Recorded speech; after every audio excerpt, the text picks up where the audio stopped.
Hello, it's Phillip Taylor speaking from Richmond Green Chambers. Talking about an interesting book here. Many of you will know the author. It's called Medical Negligence. This is the book here. It's by Michael Jones. Now, this is the cover of the new 4th edition. You can see it's red. The Flickr cover is actually still in blue. One of the problems I've got is that I haven't got the new pack shot yet.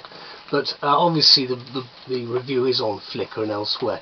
You can see the book. It's a heavy book, this one. It follows the normal Sweet and Maxwell approach. Huge number of cases at the front. Then we've got the nice paragraph numbering at the sides, which is extremely helpful, running all the way through, obviously, to the back, with quite a lot of detail and a very heavy, well-researched index. And the total number of pages, we're talking nearly 1,200 pages. It's a heavy book in both content and physically. Let's look a little bit at what it's about, because this is an area that I've been involved in with my practice. I've been teaching the subject because it's part of the overall concepts of tort, which many people will know from their student days. I've given it the title Medical Negligence, Emotive and Expanding. Reason for that is some of the comments actually in the book. The quote that we start off with is, people are getting more litigious. It is at least one inference that you can draw, certainly, from any number of contemporary legal texts, particularly those that deal with the vexed subject of medical negligence, which we obviously hear about, see on the TV and so forth.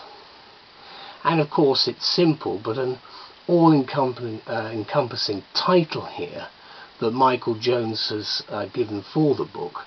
And as I've indicated, many people will know Michael Jones because obviously he's written a number of works on tort, one of which I used many years ago for teaching purposes. Certainly the area, it's a specialist area, of medical negligence has expanded. When the opening edition was published in 1991, so it's obviously old now, 18 years old, it was first really complete as the definitive examination of this difficult area of law. Obviously you've had other works since which have looked at this particular area. Then as now it was directed primarily at legal practitioners, very much the Sweet and Maxwell stable.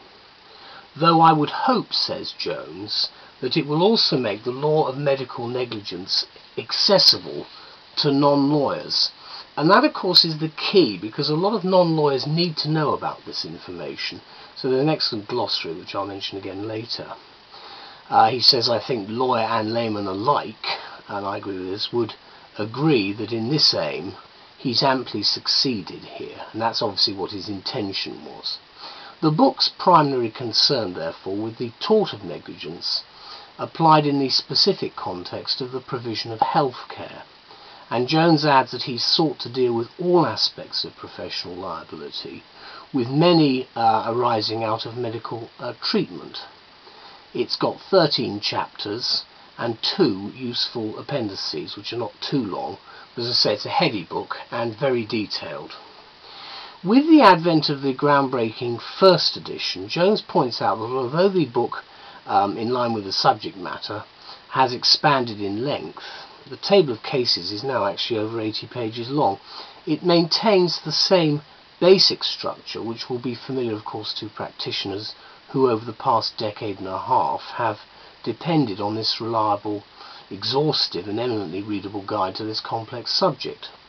Since the last edition, that's the 3rd edition, was published 5 years ago, there have been further changes in the legal landscape. And we've got the NHS Redress Act 2006. Jones points out that there's still no detail available to flesh out the bones of the bare structure of the scheme established by the Act. We obviously have to wait and see what happens with the current economic climate. The author then goes on to refer to the changes that have taken place in mental health legislation, which I think is a big area. Frankly, the law's a mess, but we know that. But what we've got here are the statutory reforms incorporated from the Mental Capacity Act and the Mental Health Act 2007, from, of course, the old 1983 Act.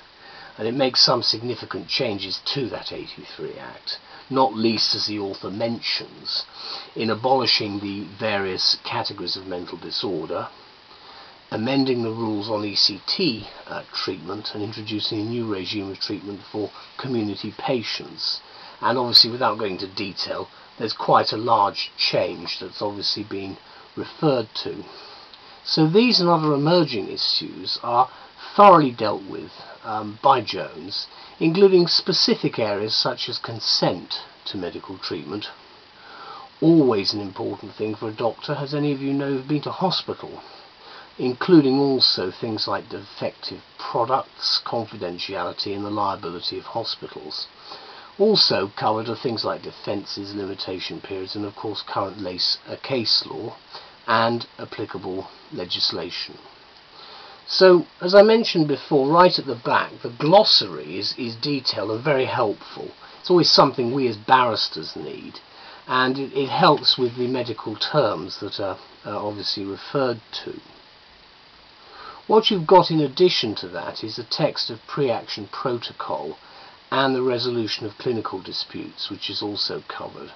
And there's the text of the NHS indemnity arrangements for clinical negligence claims in the NHS. Now, you'll know that there are other books about clinical negligence available.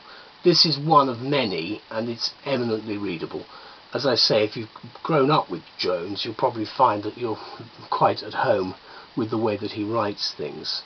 And of course, to keep you completely up to date, there's the biannual supplement which goes with it to cover later developments in the law. So if you specialise in this area of law, remember that medical negligence, this book, is frequently cited in court and is regarded as the most authoritative, in my view, work in the field, which is clearly still an emotive and expanding one. Thank you very much. Bye-bye.